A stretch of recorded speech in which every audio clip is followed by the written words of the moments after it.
C'est le premier consul Napoléon d'Ingres et le vieux jardinier d'Émile Clos qui accueillent les visiteurs de l'exposition Liège chef-d'œuvre. Un voyage à travers les pièces maîtresses de la collection du Musée des Beaux-Arts de Liège, un dialogue entre les époques et les mouvements artistiques.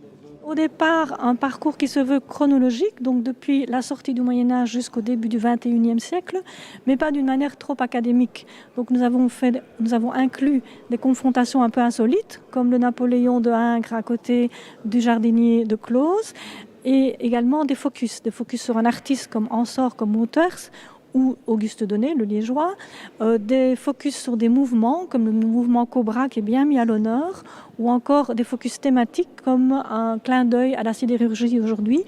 Inédite, cette exposition présente plus de 250 peintures et sculptures, dont de nombreuses œuvres fragilisées par le temps n'avaient plus été montrées au public.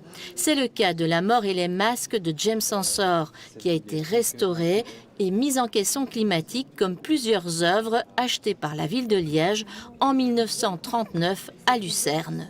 Le caisson climatique permet d'éviter des dégâts qui sont liés aux différences de température et d'humidité. Donc il se compose d'une vitre à l'avant et d'un panneau en polycarbonate à l'arrière. Donc ce caisson permet d'éviter aussi le dépôt de poussière sur l'œuvre et ce genre de choses. Si la collection des Beaux-Arts s'accroît de manière constante au gré des acquisitions et des dons, l'expo s'est également enrichie de 4 tableaux mis en dépôt par un riche collectionneur anonyme. Un Malevich intitulé « Machine à coudre » estimé à 15 millions d'euros et ce petit Picasso nommé « Deux têtes » et datant de 1909.